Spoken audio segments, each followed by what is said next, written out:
नमस्कार।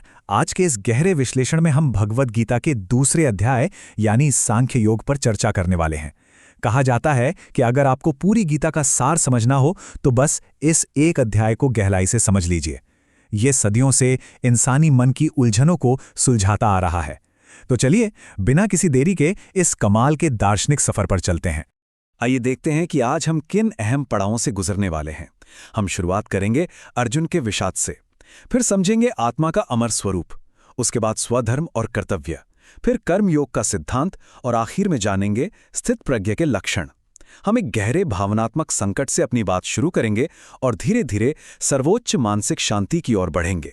तो हमारी चर्चा का पहला हिस्सा है अर्जुन का विषाद। हम इस विश्लेषण की शुरुआत एक ऐसी इंसानी परेशानी से कर रहे हैं जिसका सामना हम सब ने अपनी जिंदगी में कभी न कभी जरूर किया है। जब हम ऐसी मुश्किल में फंस जाते हैं जहां सही या गलत का फैसला करना लगभग नामुमकिन सा लगता है, हम पूरी तरह से सुन पड़ जाते हैं। यहाँ जो बात सबसे ज्यादा छूने वाली है वो ये है कि कैसे गहरा दुख इंसान को अंदर तक तोड़ देता है, उसकी सोचने समझने की ताकत को सुखा देता है।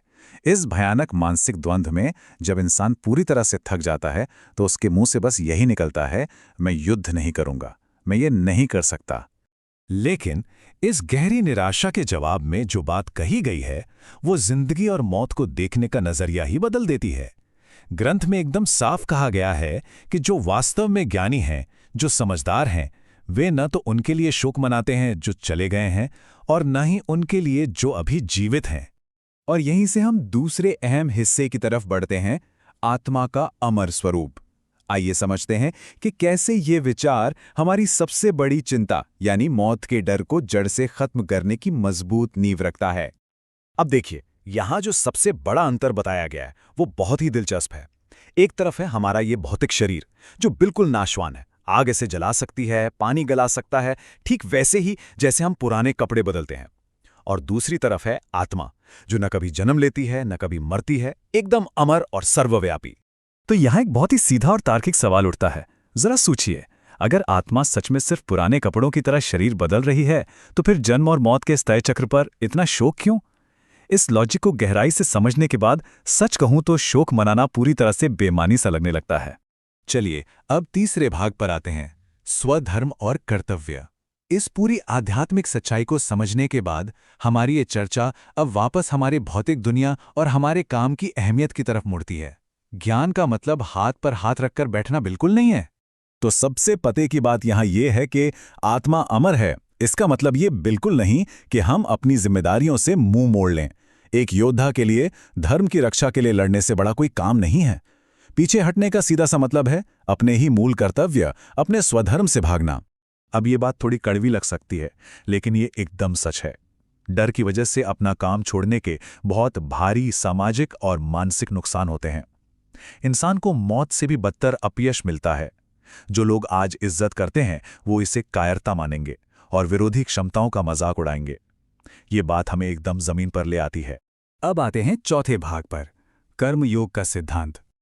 अब तक हमने जो गहरा आध्यात्मिक ज्ञान समझा है और जो हमारी असल जिंदगी की जिम्मेदारियां हैं, उन दोनों के बीच तालमेल कैसे बिठाएं, इसके लिए एक बहुत ही सटीक और कमाल का तरीका बताया गया है।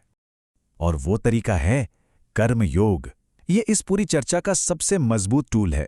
इसका सीधा सा मतलब है बैलेंस बनाकर चलना, सफलता और नाकामी दोनों को एक जैसा समझना, बिना किसी स्वार्थ या अत्यधिक लगाव के अपना काम करते जाना। आप दुनिया के सारे काम कर रहे हैं लेकिन अंदर से एकदम आजाद हैं। और इस संदर्भ में जो बात कही गई है ना, वो सच में हमारी सारी एंग्जाइटी को खत्म कर देती है। तुम्हारा अधिकार केवल कर्म करने में है, उसके फल में कभी नहीं। जरा सोचिए, जब दिमाग में रिजल्ट की टेंशन ही नहीं होगी, कोई दबाव ही नहीं होगा, तो काम में अपना बेस्ट देना कितना आसान हो जाएगा, है ना? यहाँ एक बहुत ही साफ फर्क समझाया गया है।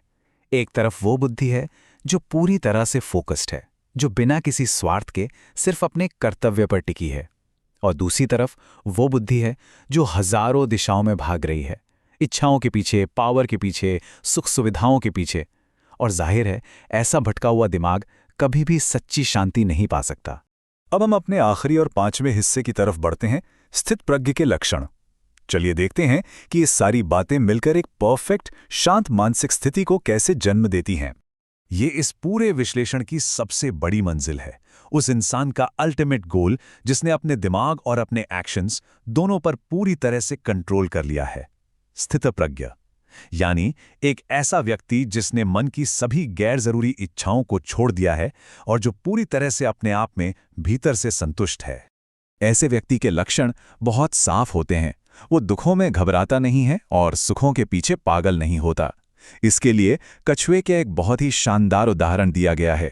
जैसे एक कछुआ खतरा महसूस होने पर अपने अंगों को समेटकर एकदम सुरक्षित हो जाता है, बिल्कुल वैसे ही एक ज्ञानी व्यक्ति बाहरी चकाचौंध से अपनी इंद्रियों को समेटकर अपने भीतर सुरक्षित कर लेता है। लेकिन यहाँ एक बड़ा सवाल ये भी तो उठता है कि क्या हो अगर कोई ऐसा न कर पाए, अगर वो अपनी इंद्रियों पर कंट्रोल न रख पाए और मन को यूं ही भटकने दे, तो क्या होगा? इस खतरे को गहराई से समझाने के लिए अनियंत्रित इच्छाओं का एक पूरा नक्शा तैयार किया गया है। और ये नक्शा काम करता है एक डोमिनो इफेक्ट की तरह। पूरे 6 कदम हैं जो तबाही की ओर ले जाते हैं। देखिए, पहले आप किसी चीज के बारे में सोचते हैं, फिर उससे लगाव हो जाता है। लगाव से इच्छा पैदा होती है। जब वो इच्छा पूरी नहीं होती तो भयानक गुस्सा आता है। गुस्से से सोचने समझने की ताकत खो जाती है और अंत में बुद्धि का पूरी तरह विनाश हो जाता है, एकदम स्टेप बाय स्टेप। और इस बर्बादी को समझाने के लिए जो उदाहरण दिया गया है वो रोंगटे खड़े कर देने वाला है। इमेजिन कीजिए, जैसे एक नाव पानी पर जा रही है और एक तेज हवा का झोंका उसे पूरी तरह बहा ले जाता है।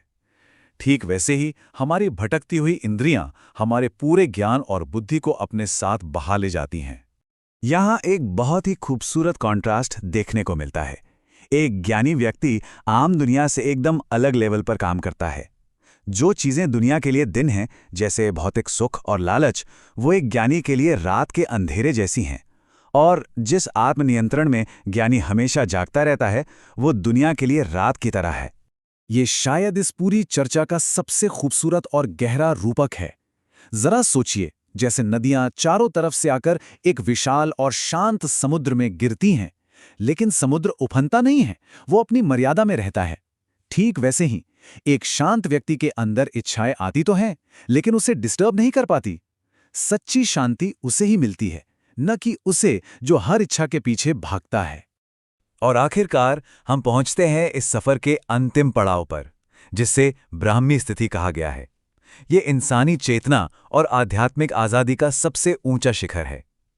एक बार आप यहां पहुंच गए तो फिर कोई भ्रम नहीं बचता।